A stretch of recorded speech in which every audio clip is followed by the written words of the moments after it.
Today's highlight comes from this line: I will find the truth of this world. Hello everyone, welcome back to my channel. This is Luna and you are listening to Throne of Magical Arcana by Cuttlefish that loves diving. Chapter 16. On the Streets. John stopped and turned to Lucian. You just got injured and you haven't received any formal training. Remember, Lucian, don't panic and don't stop moving. We will keep changing positions. Don't let his men surround you. Use your club to keep them away so their daggers won't harm you. You hear me, Lucian? John tried to advise Lucian as much as possible. He was worried that Lucian might lose control and launch an imprudent attack. However, Lucian had some decent experience before. No worries, John. I've survived an invasion into a witch's chamber before. Hiding their clubs behind their backs, they approached Jackson in a quick pace. It was a pretty busy street in the market, only 10 minutes away from one of Aaron Gang's hideouts. Merchants, mercenaries, and adventurers were gathering there, so no one paid attention to them. They looked at each other when they were just a few steps away from Jackson, nodded, and dashed towards the gangsters, holding the clubs tightly in their hands. Lucian recognized the guy who kicked him hard. Without a second thought, he wielded his club right towards the thug's head. If you're not trained or not strong enough, wield it hard with all your might. That's what Lucian learned. Before the guy could notice, he got bludgeoned bitterly in his lower jaw. Then he passed out and fell onto the ground directly. John, on the other hand, quickly got rid of another guy. As the night squire, John was really good at it. Although he did not aim at the head, his precise strike directly dislocated the guy's right arm. Two guys were down, but the harsh scream from one of them drew the other's attention. Jackson was surprised, but his eyes became vicious in an instant. His men pulled out their daggers. The sharp blades reflected the surrounding light. The pedestrians started scattering away quickly, leaving them more room to keep moving. Lucian and John kept running into different directions. They could not stop. The key to this strategy was not to spend too much time on a single enemy in order to make sure they wouldn't be flanked. The strategy worked quite well. One more of the thugs were rolling on the ground, but it was also very hard to keep moving all the time. John was constraining himself. He did not want to be in trouble for hurting someone seriously, but his concern became his weakness. Some guys on the ground were still in conditions to fight and seized the chance to pull out their daggers and stab John's ankles. Busy dodging their low blades, John did not notice the other moved to surround him.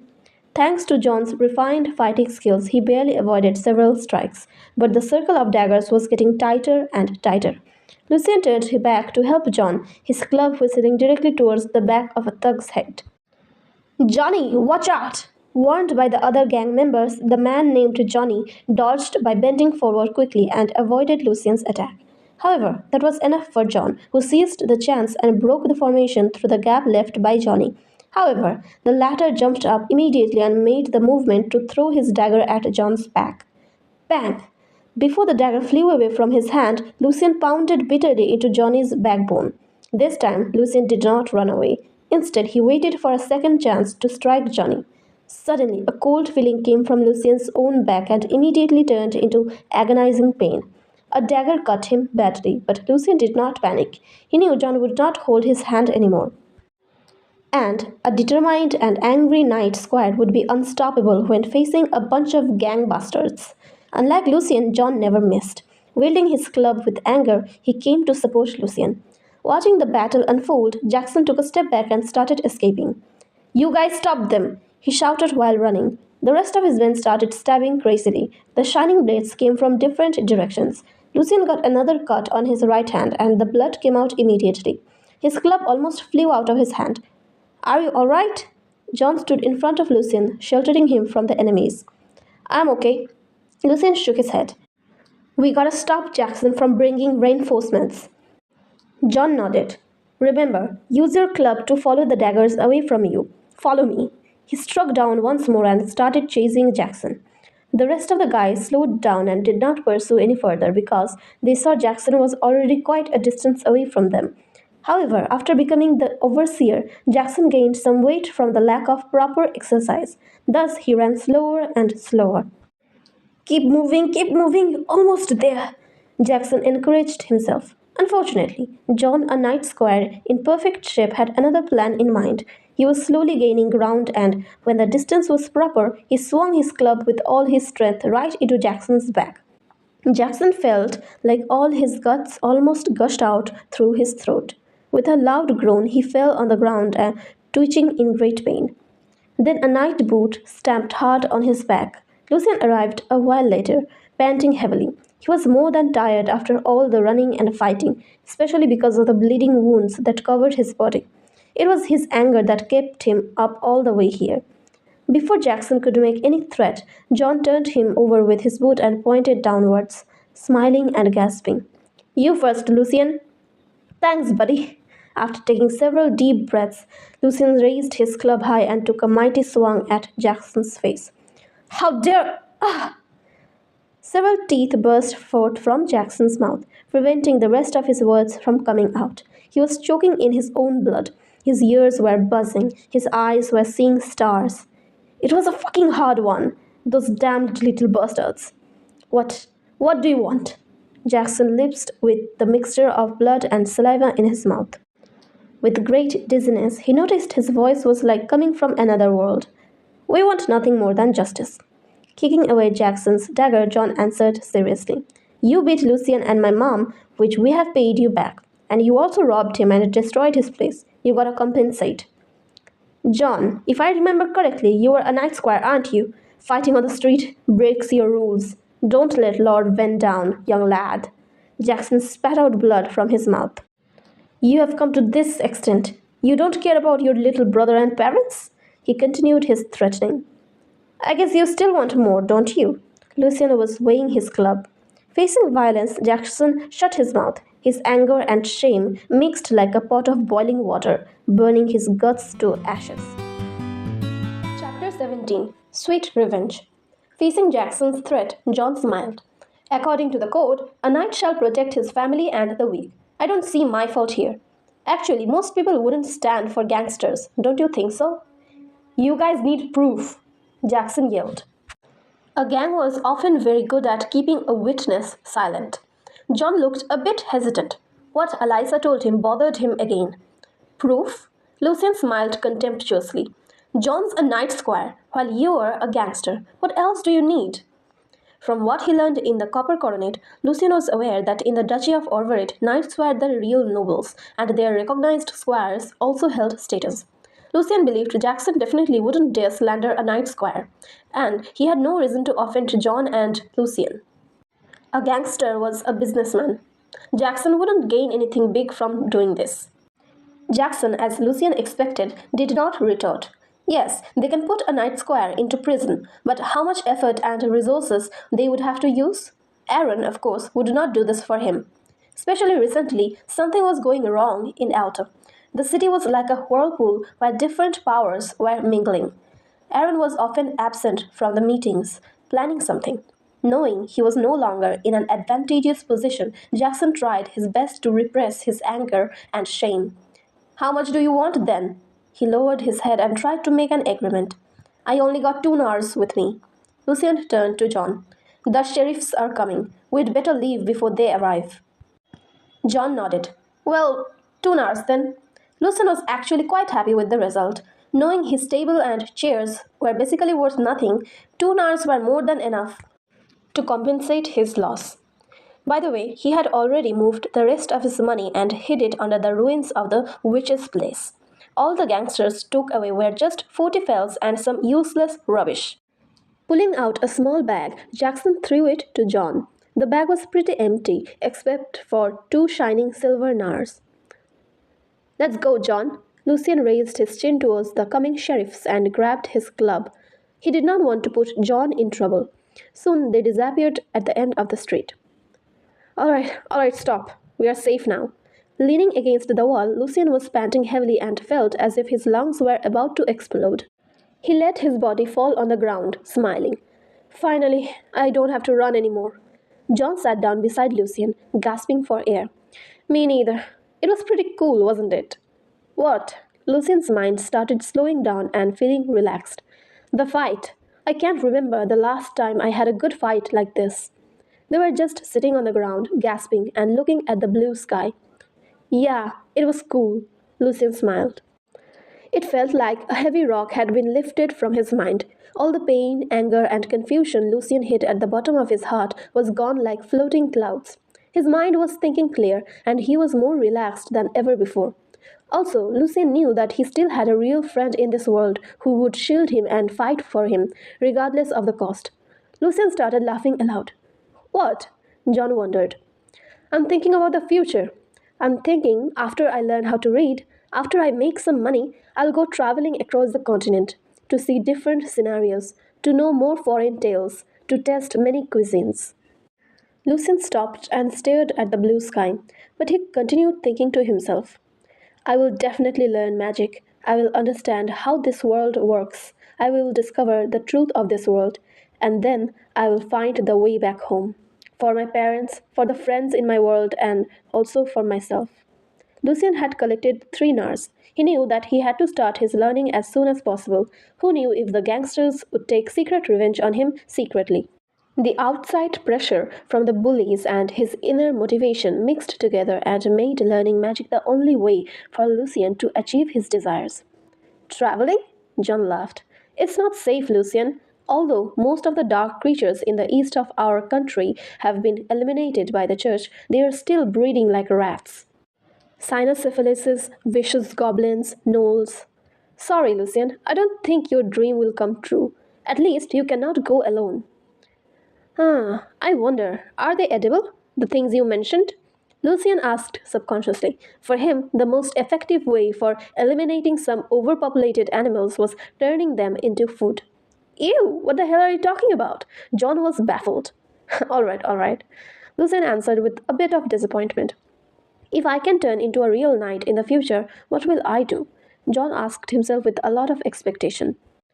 I think I'd be the same as you, Lucien. I also want to travel to see what the world looks like outside of Alto. I wish it were really beautiful, like the bards described. By the way, John said to him, be careful in the next few days. Don't stray too far from the city walls. You never know what these bastards will do. Lucien nodded. I know, and when you see Lord Ven, remember to tell him what you did right away and ask for punishment yourself. John did not expect Lucien could be this considerate. He was also glad that his lifetime friend still cared a lot about him, even though sometimes he felt Lucien had changed quite a bit. I will. I wish I could teach you how to read, but I cannot read either, John sighed. Only the high-level knight squire can receive classes on how to read. He looked a bit upset. John, you've done a lot for me. Lucien laid his hand on John's shoulder. I'm grateful for having a friend like you. I really am. John could see Lucien's sincere eyes. Soon he smiled. I know. Who doesn't want to have such a great friend like me? Let's go home. Mom's waiting for us. Joel was home when they came back. Eliza was walking back and forth in the living room. It was such a relief for Eliza seeing them come back, better yet, in one piece. Opening his arms, Joel grinned to them. Welcome back, heroes, and he gave both of them a big hug. You guys remind me of my old days. Joel lowered his voice and winked when he turned his back to Eliza. Dad, you and Mom gotta be even more careful for some time. John was kind of worried. It's not a big deal. Those bastards only give the weak a hard time. Once you beat the shit out of them, you are no longer on their bullying list. Your mom and I will be just fine. Joel left some space so Eliza could treat Lucien's wounds, and then he turned to John, dead serious. Actually, John, you should have asked Lord Ven first. You are his squire, his representative. Your behavior matters to his decency. Yes, Dad. John was aware of his rashness. Lucien told me to take the initiative and ask for Lord Ven's forgiveness, and I will. John nodded. Lucien's right. A while later, Lucien excused himself to find some usurer in Copper Coronet. He needed to start his studies as soon as possible, and thus he was prepared to face the risks in case he, for some reason, didn't manage to pay it back. Before Lucien left, Joel stopped him. When he turned around, he saw Joel was holding an old plain purse. There are 8 nars in it. Joel put it into Lucien's hand. Take it. Lucien was surprised. He never thought borrowing money from them because Evan was still young. Auntie Eliza? She was smiling to him. That's all we have for now. Not too much, but enough for you to start studying. But Lucien's eyes became filled with tears on the verge of falling. But this is all your savings. I can't. Joel laughed. Before your father passed away, he helped us more than we could ever hope for. Now you are in need. It's our responsibility to support you. After you learn how to read and then find a good job, you can pay us back easily. I'll definitely work hard. Lucian nodded with confidence. All the money you have now can pay the fees for 2 months. If we work together, at least you can have a teacher every 3 or 4 months. That's my plan. Joel had regarded Lucian's study as their shared responsibility.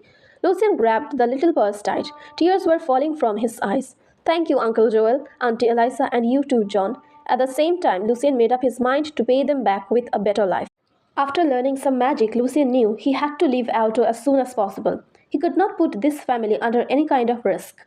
After leaving their place, Lucian still headed towards Copper Coronet, but this time, instead of finding an usurer, he was looking for a teacher. Chapter 18 Acquaintance. The afternoon sunlight sent some light into the noisy pub. Birds were singing, and mercenaries were talking loudly. Lucian noticed that there were beautiful women sitting beside the bar tables. Pushing through the crowd, Lucian finally squeezed his way to the counter. Any drink? Con asked without raising his hairy head. It's me, Lucian.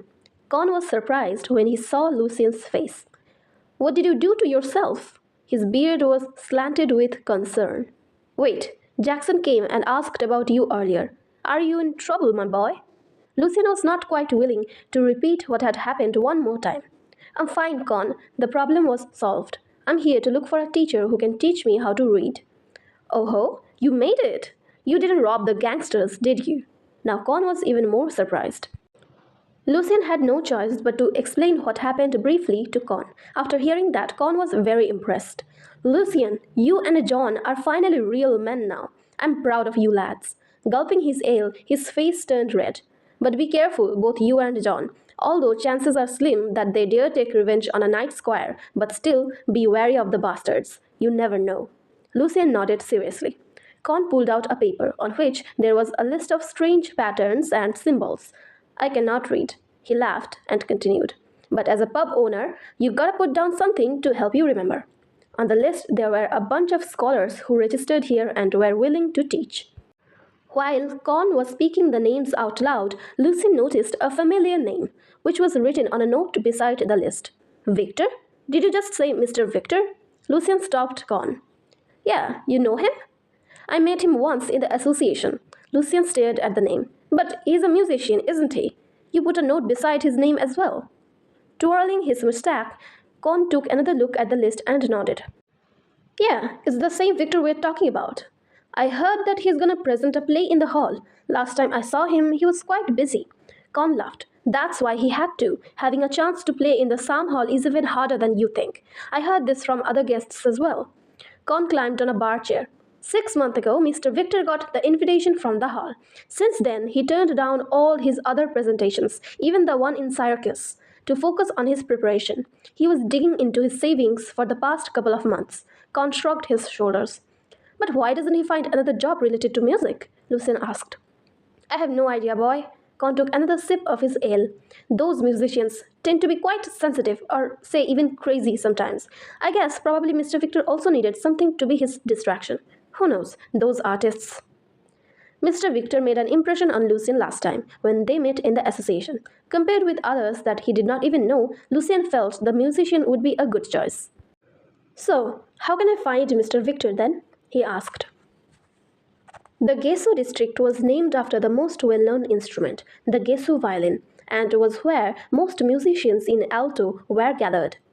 Big trees stood on both sides of the street, through whose branches the sunshine scattered into slightly trembling golden fragments that formed patterns on the ground. Light mixed with shadow. The street was like a painting. It took Lucian quite a long time to find the address Con offered. After getting lost a few times, finally he was standing in front of Victor's place, number 12, Snever Street. It was a 2-floor small building covered with green vines. Everything was quiet and elegant here. If all went well, Lucian was going to have his reading sessions for the following 2 months, which could help him change his whole life. Knocking at the door gently, Lucian got a bit nervous. Soon a servant showed up inside the iron gate. Seeing Lucian, a boy wearing rough and old clothes, he frowned. Yes? He asked coldly. After Lucian explained, he was still in doubt. 5 nars a month. Pay first. Are you sure? Lucien pulled out his money from the bag. Yes, I'm sure. The servant was surprised. He couldn't believe this poor young boy could afford the price. As a servant of a famous musician, he earned 10 nars a month and could only save one every month, sometimes even less. Mr. Victor enjoys high reputation. He has some acquaintances in the town hall. Opening the gate, the servant was still eyeing Lucien with suspicion. Who knew where the guy got so much money, he thought. Lucien just smiled without saying anything. The servant's attitude was within his expectation. He followed the servant through the garden and stopped in front of the wooden gate, waiting there. A couple of minutes later, the servant showed up again. Follow me inside. Later, you may give the tuition fee to Mr. Athy, the steward. It was quite a spacious hall, decorated with a tea table, some brown couches, and small desks. On the other side, there was a long dining table made of fine rosewood.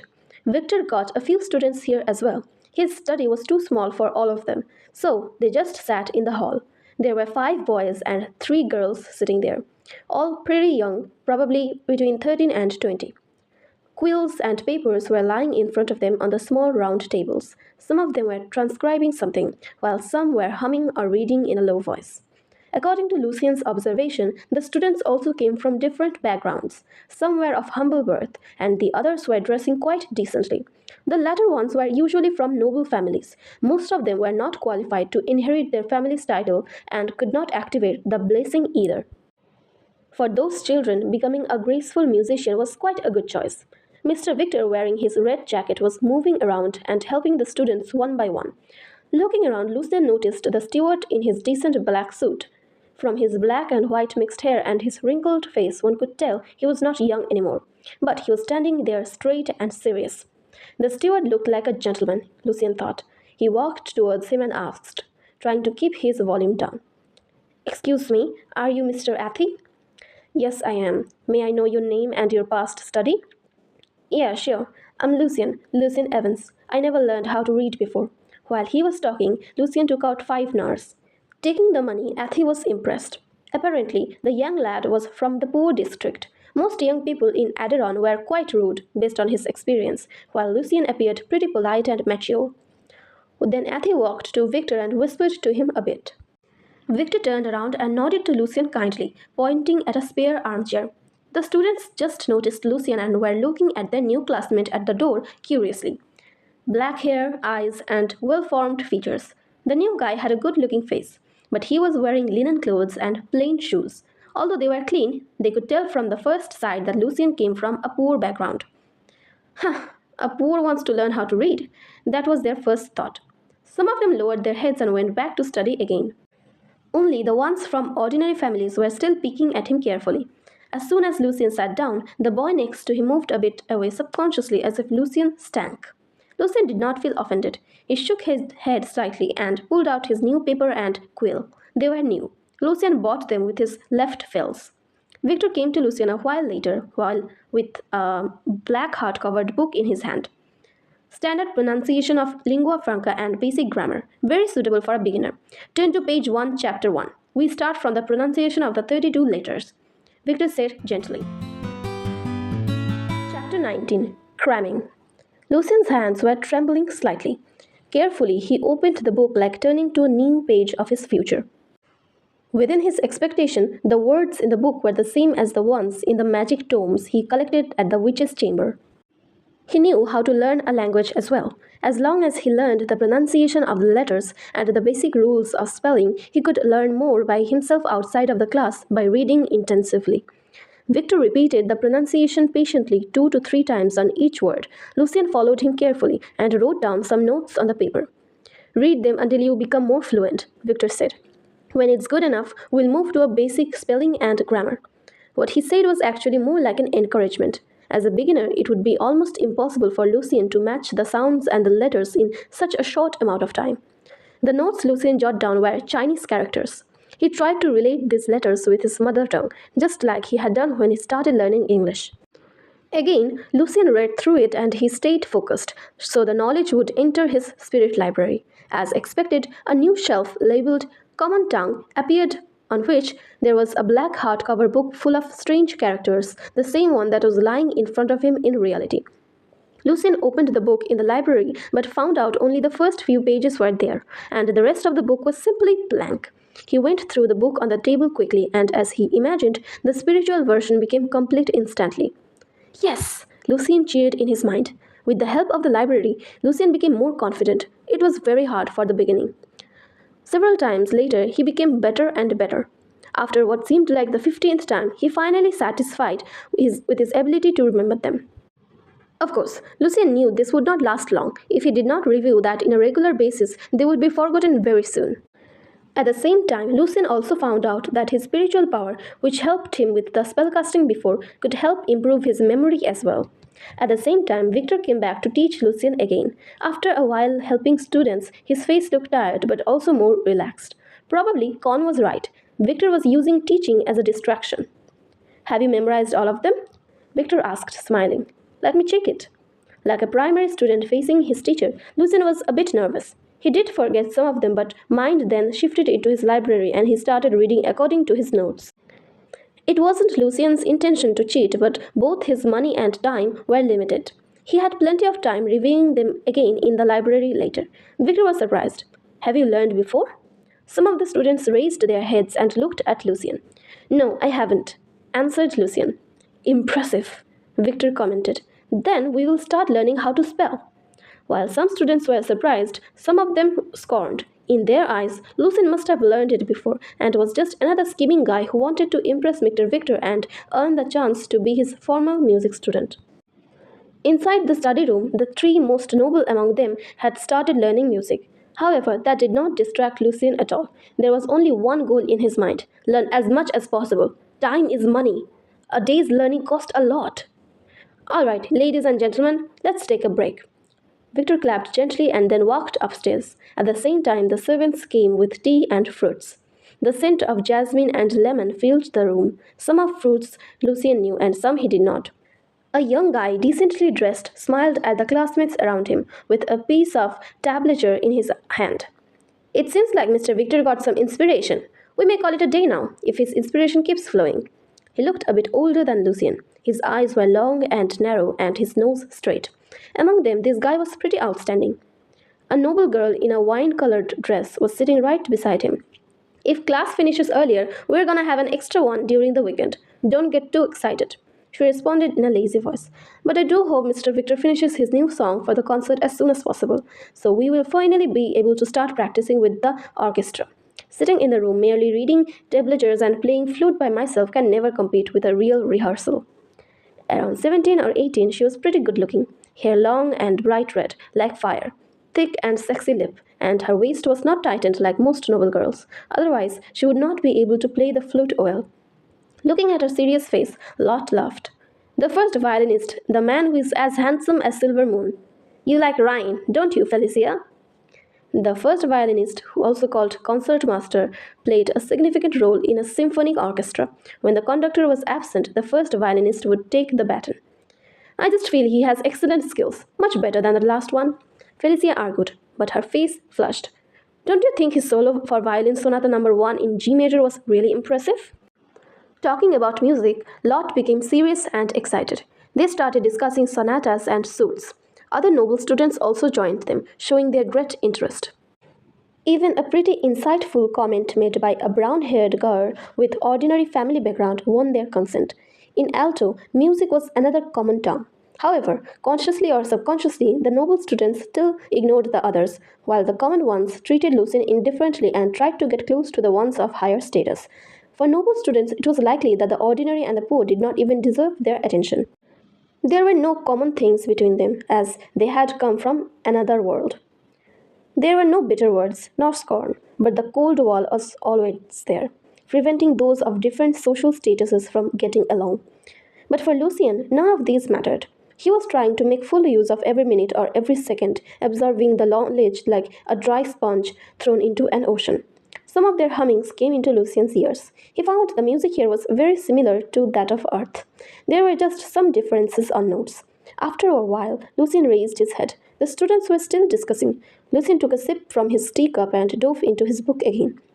Unfortunately, Mr. Victor's inspiration did not last long. Several minutes later, he walked downstairs with a tired and anxious face. Going back to teaching definitely helped him a lot. Lucien worked hard. By the end of the class, Lucien remembered most of the spelling rules and stored them in his spirit library. Their study ended around 10 past 4 in the afternoon, except for Lord Felicia and other nobility named Herodotus who stayed to practice with instruments. The rest of the students left the hall in a row. Out of the hall, there were two carriages waiting. The brown horses were tall and strong, snorting. The two noble students were surely envied by the rest. Most nobles must maintain their decent look no matter if they were actually doing well or not. The carriages left in a cloud of dust. The other three students, however, headed towards Purple Lily district as a group, chatting and laughing. And thus, Lucien was left behind, reviewing what he learned in his mind like a nerd. You are learning from the Mr. Victor? He's the top musician. After dinner, Joel was quite excited. Little Evans, are you really going to carry on my music dream?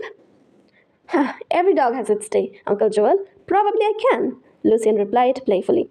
After coming back to his home, lying in his almost broken, shaky bed, Lucien entered into his library and started reading one of the magic notes, trying to understand the words in it. Of course, Lucien was not expecting that he could learn how to read within one day of study. He was just trying to read some to reinforce his memory. Chapter 20. The Witch's Note. As expected, Lucien did not find anything specially useful in the following 4 hours before he fell asleep. He read about 10 pages, but most of them felt like independent words instead of meaningful sentences, probably because so many words in the notes about magic were really uncommon. For sure, Lucien had his own guesses of the meaning of some of them, but it was magic. He had to be more than careful before actually taking actions. Lucien did not want to die because of a stupid misreading mistake. Fortunately, the previous owner of the notes treated it also like a diary. Some of her thoughts and experiences were written down as well. For this part, the witch used common words and grammar, from which Lucien managed to know the history of those magic notes, or say, books. The witch was born in the last sorcerer family of the destroyed ancient Sylvanus magic empire. Her family hid into their old castle deep into the mountains to avoid the church's slaughtering ever since Alto was taken over. But after hundreds of years there, the population of the family declined dramatically. In the end, there was just 3 left, the witch and her parents. The witch's parents died in an accident when they tried to summon a creature whose name Lucien was not able to read. Then the witch became an orphan and she inherited 2 magic books, Astrology and Magic Elements and Common Magic Related Materials Illustration. Lucien wished the notes were relatively complete so he could understand it. Otherwise, he would have to learn the dying Sylvana language, which, so to speak of, was impossible. Almost all of the jobs Copper Coronet could offer were under the control of the Aaron gang. Lucien lost his job again. He had to dig into his savings recently to support himself. But it was also nice that Lucien could seize the chance staying focused on his study, as well as avoiding the possible revenge from the gang. Joel was still playing on the busy streets in the administrative district, while Eliza was doing laundries for the association. Both of them were relatively far from the market area where Aaron gang tyrannized the more. They all agreed that Lucien still ranked first among them regarding being in danger. They warned Lucien not to leave the city, not to go anywhere deserted, and even told him to be alert during bedtimes in case some bastards tried to burn down his shack. So, after washing his face and finishing his hard brown bread softened in boiling water, Lucien felt there was nothing for him to do. But the feeling did not last more than a minute. Soon Lucien went outside and found an open field. He started to practice sword with a wood stick following John's direction. Lucien longed for strength to protect himself, even though he knew his training was too late. John told him that Lucien, after 16 years old, the chance of a person being blessed was very slim, close to none, unless he received the holy light water from the church. Lucien also kept Jackson's dagger handy, in case of any danger. After practicing, Lucien went back home. It was 9 o'clock in the morning. The sun in the sky just started showing its real power. After taking a short rest, Lucien opened his books again and started reviewing. He was much more diligent and self-disciplined than ever before. 12 Sneva Street, Gesu. You have never really learned this before? Victor asked with great surprise. None of them? Lucien's progress was more than impressive. He answered all the questions perfectly and fluently. He even asked some questions he found in spelling, which most students could not notice at all until they started having a solid foundation. With just 1 day of study, Lucien had almost caught up with his classmates, Colin and Rennie. The 2 students from common background had been studying here for more than 3 months. Was Lucien a genius? or just a liar? The students were guessing. I swear I have not, Mr. Victor. We're already speaking common tongues in our lives, aren't we? I can't read, but I know the connections between the letters and the sounds are more important. I used my imagination. Lucien explained. He wanted people to believe he was just smart, instead of regarding him as an incomprehensible monster which would possibly bring him trouble. For sure, Lucien did not tell him about the library. Victor nodded and smiled approvingly. Good, very good. You're gifted in learning language. Lucien was envied by most students in the class. Hearing Victor's commendation, Lot and Felicia, who had been learning from Victor for 5 years, exchanged a look. It sounds pretty useful. Felicia nodded slightly with her hands crossed over her laps. As a noble girl, she always sat straight. Lot was about to shrug his shoulders but was stopped by the thought that the gesture might not look elegant. Facing Felicia, his longtime competitor, Lot tended to be more careful. The poor speak the common tongue as well. They just don't know how to spell and read. It's always better than starting from scratch, isn't it? He also added, even if they learn it, it won't be much useful for learning music. I have my own idea for learning music, not like you, Felicia responded sharply. You are gifted, but gift cannot last long. If I were you, I'd spend more time on practicing instead of fooling around with girls. She then looked at Lucien. Even the poor guy, if he starts learning music, he will probably do a better job than you. She smiled with her bright, beautiful teeth. All the classmates believed that Lucien wanted to become a musician. They did not know the actual simple reason why Lucien chose Victor as his teacher. In the eyes of the common folk, choosing a teacher represented one's future path. For example, if a person wanted to be an official in the town hall or the court, he or she would definitely choose scholars with law or history background instead of a musician. But all careers needed to be recognized by nobles. Only then it would indicate real success. If he's better than me, he's better than you, Felicia, Lord sneered. Felicia was about to say more, but she noticed Victor was looking in this direction. She raised her hand and tidied her red hair, then lowered her head and went back to his studies.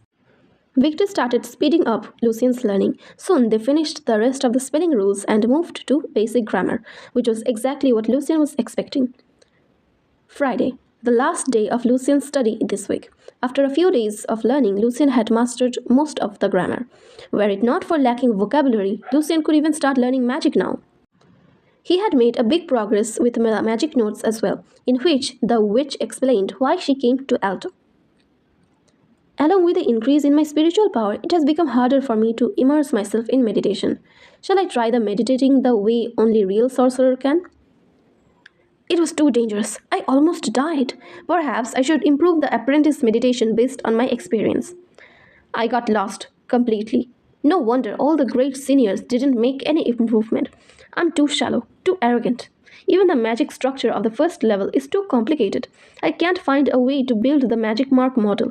It's driving me crazy. I have the potion already, but without the model, I can't move forward to be a real sorceress. I don't know. Maybe I should try to make a potion of magic gate. It contains a level 1 magic in it. Perhaps I can make it this way? I need snow course. Maybe I should go to Alto. It's the biggest city on the West continent. There are also many hidden sorcerers and sorceresses. It's dangerous, but I shall still have a chance. So far, that was all Lucien could read from the notes. He was very curious about her experience in Alto, but decided to finish the remaining few pages later tonight. Today, Lucien also wanted to borrow a common tongue dictionary and put it into his library. If everything went well, Lucien could start learning magic on the next weekend. His heart was full of hope.